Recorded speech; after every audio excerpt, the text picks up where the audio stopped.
우리 예배 나오신 사랑하는 성도님들 환영하고 축복합니다. 성도 여러분, 추수와 일꾼을 이 세 글자로 줄이면 어떠한 단어가 될까요? 추수와 일꾼, 바로 추수꾼이 되겠죠. 추수꾼 생각하면 추수꾼이면 어떤 게 생각나십니까? 신천지가 생각나시죠? 추수꾼은 참 좋은 단어인데요, 이 신천지가 먼저 생각난다는 게 가장 안타까운 현실입니다. 오늘 말씀의 배경을 보면 이제 예수님께서 본격적으로 사역을 시작하시면서 어떻게 사역을 하셨냐면, 여러 도시를 돌아다니면서 각 도시의 회당에 들어가셔서 말씀을 전하셨습니다. 그리고 그곳에 예수님은요, 하나님의 나라의 천국 복음을 전하시면서 그곳에 있는 병자들을, 그리고 장애 가지고 있는 연약한 사람들을 고치시는 사역을 감당하셨습니다. 그런데 오늘 본문 36절을 보면 예수님께서 그들을 보시고 느끼셨던 감정이 있습니다. 그것은 무엇이냐면 굉장히 불쌍히 여기고 있음을 우리는 보게 됩니다. 예수님이 왜 그들을 보시고 왜 불쌍히 여기고 계셨을까요? 그들이 이 병이 들고 이 장애를 가지고 있기 때문일까요? 물론 그럴 수도 있겠죠. 우리도 우리 주변에, 그러니까 몸이 연약하거나 우리 병드신 분들을 보면, 어떻게 좀 불편한 사람을 보면 우리에게 좀 측은지심이라는 게 조금 있지 않습니까? 그래서 도와주고 싶은 마음은 들 때가 있습니다. 예수님께서도 마찬가지로 그들의 연약함을 보시고 그러한 마음을 가질 수도 있었을 것입니다. 그것도 한 부분이 될 수 있겠죠. 그러나 이 본문은요, 예수님께서 왜 그들을 불쌍히 여기시는지 거기에 대해서 분명히 말씀하고 있습니다. 그것은 무엇이냐면 예수님의 신문과도 좀 연결이 되는 문제인데요, 이 본문은 예수님의 무리를 보시고 불쌍히 여기신 이유에 대해서 이렇게 말씀하고 있습니다. 우리 9장 36절 같이 읽겠습니다. 무리를 보시고 불쌍히 여기시니 이는 그들이 목자 없는 양과 같이 고생하며 기진함이라. 36절 후반절에 이는 그들이 목자 없는 양같이 고생하며 기진함이라. 그렇습니다. 목자 없는 양과 같이 고생하며 이 기진함 때문이라고 말씀하고 있습니다. 여러분, 목자 없는 양을 보고 불쌍히 여기는 사람은 어떤 사람일까요? 누구일까요? 그것은 바로 목자 없는 양의 진짜 목자일 것입니다. 참 목자는요, 목자 없는 양을 보고 굉장히 안타까워할 것입니다. 양들이 흩어지면 안 되는데, 양들이 나에게 와야 배불리 먹는데, 여러분, 참 목자만이요, 이 목자 잃은 양들의 그런 기진함과 그들의 약함에 대해서 불쌍히 여기고 안타까워 한다는 것입니다. 그래서 목자 없는 양들의 참 목자가 아니고서는요, 그 양의 무리를 보고 불쌍히 여기는 사람은 단 한 사람도 없을 것입니다. 목자가 아니고서는요, 그 양에게 관심을 갖는 것, 그 양에게 해를 끼치고 그 양을 노리는 이리와 늑대들이 아니라면 훔쳐갈 도둑밖에 없을 거라는 것이죠. 만약 이 늑대나 이 도둑이나 양들을 보았다면 아마 어떻게 했을 것 같습니까? 불쌍하다는 생각을 했을까요? 아니면 잡아먹을 생각을 했을까요? 또 도둑이라면 그 양들을 보고 어떻게 생각했을까요? 분명한 건요, 목자가 아니고서는요, 누구도 그들을 불쌍히 여기지 않는다라는 것입니다.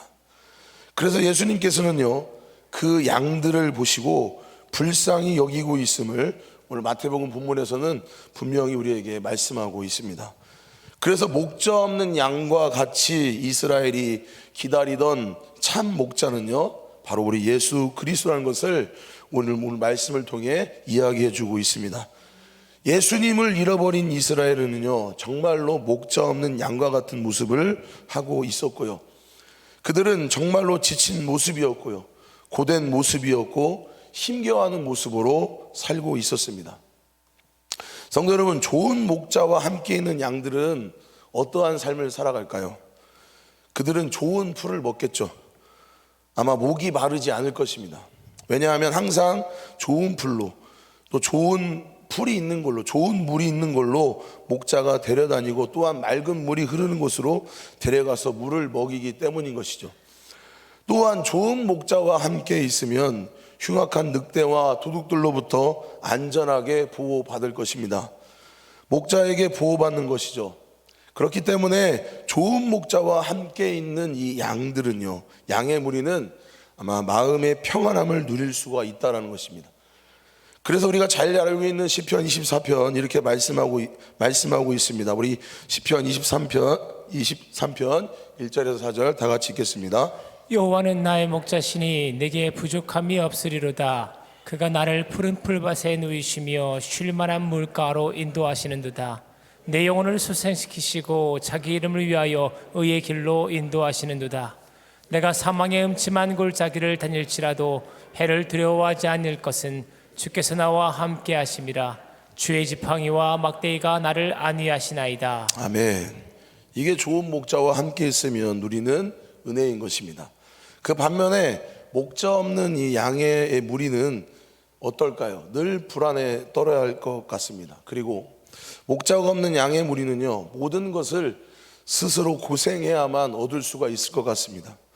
먹을 것은 물론이고 이 자신들의 안전까지도요, 정말 이 아등바등하면서 스스로 노력하지 않으면 어떤 것도 얻을 수 없는 것이 바로 목자 없는 양의 모습이라는 것이죠. 그런데 이 목자 없는 양의 무리들이 그렇게 노력함에도 불구하고요, 좋은 목자를 만난 양과 이 비교했을 때는 그들은 정말로 풍족하지 못한 삶을 산다는 것입니다. 아무리 잠을 줄여가면서 노력한다고 할지라도요, 좋은 목자를 만난 양들과 비교했을 때는요, 그 노력이 정말로 부질없이 된다는 것입니다. 그렇기 때문에 목자 없는 양은요, 그의 삶에 누가 보더라도 안타까울 수밖에 없는 그런 비참함을 가지고 있다는 것입니다. 이처럼 예수님은 하나님을 떠나 죄가 만연한 이 세상 가운데 살아가는 우리들을 보시면서 목자 없는 양의 모습을 생각하셨던 것입니다. 인간은 태어난 순간부터 이 인생이라는 여정 가운데에 그 인생을 살아가면서 고생하며 지치고 또 쓰러지며 기진하며 결국 이 세상을 떠나게 됩니다. 이렇게 아무런 희망과 소망이 없는 우리 인생 가운데요, 예수님은 이러한 인생을 살 수밖에 없는 우리들의 연약한 모습을 보시고 불쌍히 여기신 것입니다. 그리고 그분의 마음에 더욱 안타까운 마음이 드셨다라는 것입니다. 그래서 그분이요, 목자 없는 양들을 위해 이 땅 가운데에 그들을 구원할 구원자로 오셨다라는 것입니다. 이제 죄와 저주와 사망에서 이 구원할 참 목자이신 예수가요, 이 세상에 오셨는데, 그런데 그 구원의 기쁜 소식을 온 천하에 전할 일꾼이 없다라는 것입니다. 양들은 목자가 없는 동안에 세상으로 흩어졌습니다. 방황했습니다. 그런데 이제 참 목자이신 예수가 이 양들을 구원하러 오셨는데 이것을 전해야 되잖아요. 그런데 이 기쁜 소식을 이야기해야 되잖아요. 그분 곁으로 오면 평안할 수 있고, 그분 곁으로 오면 안전할 수 있고, 그분 곁으로 오면 보호받을 수 있고, 그분 곁으로 오면 우리의 영혼이 구원받을 수 있기 때문인데, 그런데 오늘 본문에서 이러한 기쁜 소식을 전할 수 없는 주소할 일꾼이 적다라는 것에 대해서 예수님께서는 큰 안타까움을 느끼고 계셨다라는 것입니다. 그래서 예수님께서 제자들에게 주소할 것은 많으나 일꾼이 적다라는 이 말씀은 어떻게 보면 현재와 미래적인 의미, 이 두 가지의 의미를 보여주고 있는 것입니다. 현재적인 의미로 볼 때는요, 마태복음 5장 9장에 이르기까지 예수님께서 혼자의 모든 사역을 감당하시는 것을 볼 수가 있습니다. 혼자서 말씀을 전하시고, 혼자서 병든 자를 고치시고, 혼자서 사역을 다 감당하셨습니다. 물론 제자들이 모여서 함께 다니면서 제자들은 그냥 다니기만 했던 것이죠. 이때까지 모든 사역은 예수님께서 혼자 하셨습니다. 예수님의 몸은 하나인데요, 예수님의 필요한 곳은 이스라엘의 이 전체 많은 곳이었기 때문에 혼자 감당할 수 없는 것을 보게 됩니다. 그래서 예수님께서는 오늘 본문을 통해 말씀하시고, 그 다음 장에서는 어떻게 하시냐면 12명의 제자들을 파송하십니다. 그리고 각 지역으로 파송하시면서 그들에게 예수께서 그동안 하셨던 사역을 나누어 주십니다. 그리고 감당할 수 있도록 예수님은 명령하십니다. 이에 제자들은요, 이스라엘의 잃어버린 양들에게 가서 천국 복음을 전파하며 또 병든 자를 고치고 귀신 들린 자들에게 귀신을 쫓아내는 사역을 감당하는 것을 보게 됩니다. 이 9장까지는 이런 사역을 말씀드렸지만 누가 감당했냐면 예수님께서 하셨다는 것이죠. 그런데 이 10장부터는요, 제자들도 동일하게 예수님의 사역을 감당하게 되는 것입니다. 예수님의 사역에요, 12명을 통해 전파되었습니다. 이제 좀 더 많은 양들이 이 목자 품에 안길 수 있게 되었던 것이었습니다. 예수님은 혼자 할 때마다 더 많은 양들이 예수 품에 안기게 되었다는 것입니다. 그리고 제자들은 잠깐 맛봤던 사역이 이제는 자신들의 평생 사역으로 이루어지게 되는 것입니다. 그러나 이 미래적인 의미를 보았을 때는요, 아직도 추수할 일꾼이 부족하다라는 사실인 것입니다. 하나님께서는 모든 사람들에게 각각 다른 사명을 주셨듯이 예수님의 제자인 이 역할은요, 이스라엘에게 잃어버린 양들에게 복음을 전하러 가는 것이었습니다. 마태복음 우리 10장 5절 6절 한번 같이 읽어보겠습니다. 읽겠습니다. 예수께서 이 12를 내보내시며 명령하여 이르시되 이방인들의 길로도 가지 말고 사마리아인의 고을에도 들어가지 말고 오히려 이스라엘 집에 잃어버린 양에게로 가라. 이처럼 목자를 잃은, 집을 잃은 양들에게 복음을 전한 사명을 가진 일꾼은 예수님이 아닌 바로 제자들, 그런 제자들이었다는 것입니다. 또한 예수님이 자신의 모든 사명을 다 마치시고 하늘로 올라가신 이후에 성령께서 오시는 시대를 맞이하기 위해서 더 많은 일꾼들이 필요했었습니다. 왜냐하면 이 성령이 역사하시는 지금의 이 시대가 바로 추수한 시대이기 때문인 것입니다. 이를 위해서 예수님은요, 바울을 부르셔서 이방인의 사도가 되게 하셨고요, 또 후에 수많은 일꾼들을 보내셔서 이 천국 복음이 빠르게 온 세계로 퍼지도록 하셨습니다. 목자는 양과 같은 수많은 무리들을 참 목자로 예수께 인도하게 되는 것을 우리는 알 수 있는 것입니다. 그리고 어느덧 2000년이라는 시간이 흘렀습니다. 그렇다면 2000년이 흐른 지금의 일꾼은 얼마나 될까요? 모자랄까요? 아니면 남아 돌고 있을까요? 사실 지금의 상황으로 봤을 때는요, 너무나 많은 일꾼들이 있습니다. 우리 모두가 다 예수님의 일꾼이십니다. 인정하시죠? 왜 우리가 일꾼이냐면 우리는 예수 그리스도를 믿고 예수 그리스도로 말미암아 우리를 구원받은 순간 우리는 하나님의 자녀이자 또한 추수할 일꾼이 되는 것입니다. 추수할 일꾼이라는 이 말에요, 예수님의 제자라는 단어 속에 포함되는 여러 가지 의미 중에 하나입니다. 그런데 문제가 무엇이냐면 그 문제는 바로 일하지 않은 일꾼이 너무 많다라는 게 문제인 것입니다. 일꾼은 많은데 일하지 않은 일꾼들이 많다라는 것입니다. 지금 시대는 너무나도 많은 일꾼들이 준비되어 있습니다. 이 땅 곳곳에 교회가 있고요, 그런 교회 가운데에 수많은 예수님의 일꾼들이 있습니다. 그런데 정작 일을 하고 있는 일꾼은 어쩌면 소수에 지나지 않고요, 나머지의 일꾼은 그냥 소수의 일꾼들이 일하는 것을 구경만 하는 것을 보진 않을까, 그렇게 생각해 봅니다. 그렇기 때문에 아직도 이 천국 복음을 전파받지 못한 수많은 민족들이 있고요, 아직도 우리 주위에는요, 목자 없는 양과 같은 무리들이 수없이 있는 것을 볼 수 있게 되는 것입니다. 사랑하는 성도 여러분, 지금 스스로에게 한번 질문을 좀 던져 보셨으면 좋겠습니다.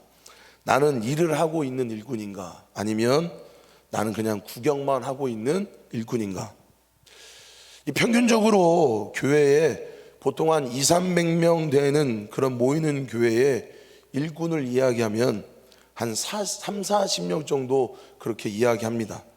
어떻게 보면 10% 정도인데요, 정말 제자 훈련이 잘 되고 정말 헌신하는 사람들이 많다고 하는 그런 교회의 수치를 보면 약 한 30% 정도 된다고 합니다. 뭐 다 그렇지는 않지만 대부분 헌신된 일꾼들이 전체 교인의 30%를 넘는 것이 현재 한국 교회의 현실이라고 이야기합니다. 그럼 나머지는 뭐 하고 있을까요? 나머지는 스스로가 일꾼인 것을 알고 있지만, 자각하고 있지만 어디에 초점을 주냐면요, 주일 예배 드리는 것, 그리고 내가 할 수 있는 최대한의 헌신, 헌금하는 것, 그 정도의 일꾼된 도리라고 만족하고 있다라는 것입니다. 물론 그들의 삶에 여러 가지의 문제와 이유가 있을 것입니다. 직장 생활하고 피곤한 것도 물론 인정합니다. 또한 아이를 키우는 부모님들의 사정도 어느 정도는 인정합니다. 그래서 그들이 예배 나와 예배 드리는 것만으로도 정말 힘든 일을 한다라고 생각은 합니다. 그런데요, 정말 중요한 것이 무엇이냐면 스스로가 일하는 일꾼이 되기를 굉장히 부담스러워 한다는 것이죠. 그리고 내가 아니어도 다른 사람이 그 일을 할 거야 라는 마음을 갖고 있다라는 것입니다. 그런데요, 하나님께서 우리를 지명하여 부르셨습니다. 그리고 그 부르신 그 순간부터 우리를 일꾼이라고 말씀하십니다. 일꾼은요, 어떻게 할 때에 칭찬을 받을까요? 일꾼은 성실하게 일을 했을 때에 그때 주인에게 칭찬받는 게 일꾼이 아닐까 생각됩니다. 사랑하는 성도 여러분들, 하나님께서 우리를 부르신 순간에 우리는 그때부터 무엇을 해야 되냐면요, 하나님의 나라와 그 일들을 위해 우리는 그 일들을 감당해야 되는 것입니다. 하나님께서 부르신 이 사명을 우리는 감당해야만 되는 것입니다. 단순히 예배 한 번 드리고 끝나는 게 아니라는 것이죠. 다시 한번 질문을 드리겠습니다. 여러분들은 일꾼이십니까? 사랑하는 성도 여러분, 하나님의 부르심에 일하는 일꾼이 되어 주십시오. 성실하게 일하는 일꾼이 되어 주십시오. 그렇게 하나님의 나라를 위해 성실하게 일하기를 간절히 소망합니다. 성도 여러분, 일꾼이 하는 일에는요, 전국 복음을 전파하는 것과 불쌍한 자들을 돌보는 것 외에 한 가지가 더 있습니다. 그것이 무엇이냐면, 오늘 두 번째로, 오늘 주님께서 말씀하시듯이 주인에게 더 많은 일꾼을 보내달라고 요청해야 되는 것입니다. 무슨 일이든지 해보지 않으면 그 일이 얼마나 힘든 일인지 사실 잘 알 수가 없습니다. 예를 들어 남자들은요, 이 집안일이 얼마나 힘든지를 잘 모른다고 합니다. 심지어 이 세탁기를 돌릴 줄 모르는 분도 계신다라고 합니다. 참고로 저는 세탁기를 잘 돌립니다. 준비되어 있습니다. 이처럼 왜 이 집안일이 힘든지 모를까요? 그것은 집안일을 경험하지 않았기 때문인 것이죠. 반대로 이 자녀들 같은 경우는요, 부모님께서 하시는 일이 얼마나 힘든지 잘 이해를 못합니다. 어떻게 해서 돈을 벌어 오시는지, 그냥 주신 용돈 가지고 사용할 줄만 알지, 그것을 벌기 위해 자신의 부모님께서요, 밖에서 무슨 일을 하고 또 어떠한 상황에 놓여 있는지를 애들은 잘 모릅니다. 이해하지 못하죠. 마찬가지입니다. 주님이 맡기신 영혼 구원의 사역을요, 열정적으로 감당하지 않는 일꾼들은요, 이 사역이 얼마나 힘들고 고된 일인지 잘 알지 못합니다. 경험해 보지 못했기 때문이죠. 반대로 정말 가슴을 뛰고 열정적으로 이 사역을 감당하는 일꾼들은요, 이 일이 얼마나 귀하고 그리고 또한 얼마나 힘들고 고된 일인지 잘 알기 때문인 것입니다. 그만큼 영혼들을 위해 헌신하고 몸과 마음을 들여야만 할 수 있는 게 이 영혼 구원의 일입니다. 해외에서 선교하시는 선교사님들의 사역을 예로 들면, 교회에서 그곳에서 열매를 얻기까지 선교사님들은 참 많은 자신들을 희생하고 헌신합니다. 현지인들을 전도하고 또 그들을 교육하고 또 그들 가운데 하나님의 은혜를 경험하게 해주며 주께 헌신하는 사역자들이 배출되기까지, 그들을 가르치기까지, 스스로 그들이 자립하기까지 선교사님들의 희생과 헌신이 하나님께 그들의 평생 인생을 드릴 뿐만 아니라 또한 그들의 자녀들까지도 헌신하는 모습을 보게 됩니다. 누군가는요, 영혼을 살리는 전도가 쉽다고 말할 수 있습니다. 그러나 만약 전도가 쉬웠다면 적어도 가족들 중에 예수님을 믿지 않는 사람들은 단 한 명도 없어야만 하겠죠. 그러나 전도가 어렵고 내 능력으로 할 수 있는 사역이 아니기 때문에 우리는 더 많이 하나님의 은혜를 구해야 된다는 것이죠.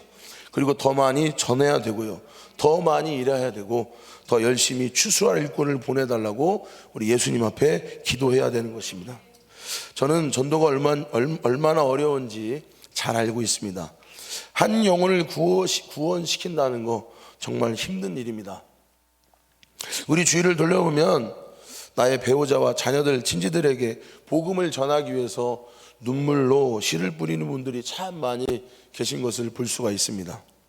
저에게도요, 목사님, 우리 자녀가 지금 예수님을 떠나 살고 있습니다. 어떻게 하면 좋을까요? 우리 자녀가 예수님을 만날 수 있게, 구원받을 수 있게, 하나님을 만날 수 있게, 경험할 수 있게 간절하게 기도 부탁하시는 분들도 계십니다.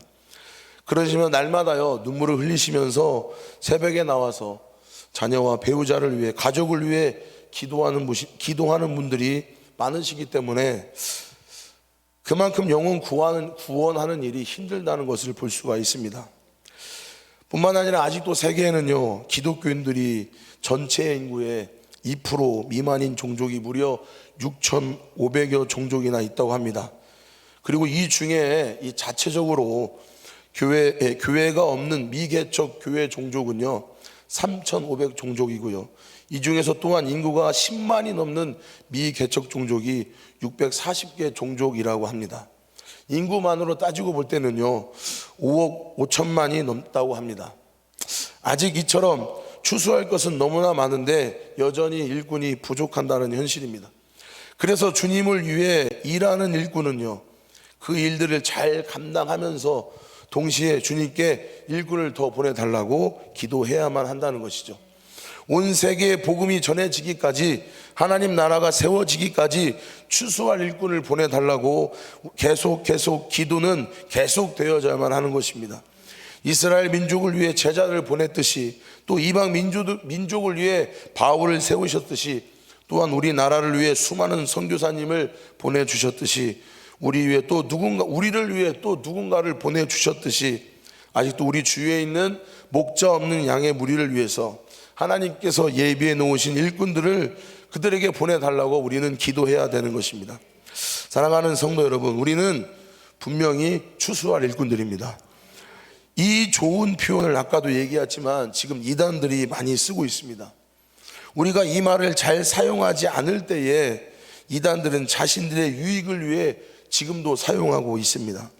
그만큼 우리가 지금까지 이 추수할 일꾼의 자각이 부족했다는 거 아니겠습니까? 사실 추수할 일꾼은, 이 추수꾼은요 우리에게 정말 좋은 표현입니다. 우리가 쓸 수 있는 표현인데 이미 이단들이 이 좋은 표현을 다 가져가 버리고 쓰기에는 좀 지금 꺼리낌이 있는 것을 볼 수가 있습니다. 그렇지만 이제부터라도 우리가 스스로, 우리가 얼마나 하나님께서 귀하게 쓰시는 영혼을 추수할 일꾼이라는 것을 우리는 자각해야 되는 것입니다. 그래서 도전합니다. 아직 목자 없는 양과 같이 헤매고 있는 이 세상의 무리들을 향해 우리는 달려가야 됩니다. 그것이 우리의 사명이고요, 우리를 향한 하나님의 뜻입니다. 그리고 우리를 일꾼으로 세우신 하나님의 섭리가 거기에 있는 것을 깨달으시기를 바랍니다. 반주 좀 부탁하겠습니다. 말씀을 정리하겠습니다. 사랑하는 우리 한밭제일 성도 여러분, 우리는 무엇보다도 수많은 영혼들을 구원하며 이 땅 가운데 하나님의 나라가 세워지기를 위해 사명을 가진 하나님의 일꾼입니다. 그래서 하나님께서는요 우리 한밭제일교회를 이 땅 가운데 세우셨고 우리를 추수할 일꾼으로 부르셨습니다. 이런 사실을 우리가 자각할 때에 우리는 예수님을 믿지 않는 수많은 영혼을 주님께 인도할 수 있고요, 또 우리가 추수할 일꾼으로서 하나님의 사명을 온전히 이루어 나갈 수 있는 것입니다. 성도 여러분, 우리가 영혼을 구원하기 위해서 포기하지 않으셨으면 좋겠습니다. 어느 교회처럼 10%만 일꾼이 되는 그런 교회가 되지 않기를 소망합니다. 추수할 것은 많되 일꾼이 적으니 이것이 주님의 탄식임을 깨달아 우리는 추수할 때를 놓치면 안 되는 것입니다. 적시에 일꾼들이 밭에 나가요, 곡식을 거두어야지만 이 농사에 성공할 수가 있습니다. 이런 이유로요 오늘 말씀하시는 예수님이 다급하십니다. 추수할 곡식이 낯을 기다리며 밭이 씌어지고 있는데 그러나 일꾼이 보이지 않다라는 것입니다. 그래서 주님은 다급하게 더 많은 일꾼을 보내달라고 하나님 앞에 기도하고 있습니다. 우리 교회도 마찬가지입니다. 추수할 곡식은 많은데 일꾼이 부족합니다. 우리도 하나님께 좋은 일꾼을 보내달라고 힘써 기도해야 될 거예요. 무엇보다도 주님께서 우리를 일꾼으로 부르셨으니까 그 부르심에 주님 제가 여기 있습니다, 주님 저를 보내주십시오, 주님 저를 사용하여 주십시오, 그렇게 간절히 기도하기를 소망합니다. 이 시간 한번 기도할 때요 이렇게 기도했으면 좋겠습니다. 주님, 어느 곳이든지 주님이 부르시면 그곳에 영혼을 구원을 위해 내가 추수한 일꾼이 되겠습니다. 주님, 우리를 통해 예수님의 생명과 구원의 복음의 능력이 전해질 수 있도록 주님 은혜를 베풀어 주십시오. 그러니 주님, 그 구원의 일에 나를 사용하여 주십시오. 우리 교회를 사용하여 주십시오. 주님 앞에 착하고 충성된 일꾼이라 칭찬받기를 원하오니 주님 우리를 사용하여 주십시오. 주님, 제가 여기 있사오니 나를 보내주시옵소서. 우리 다같이 주여 삼창하며 기도하겠습니다. 주여, 주여.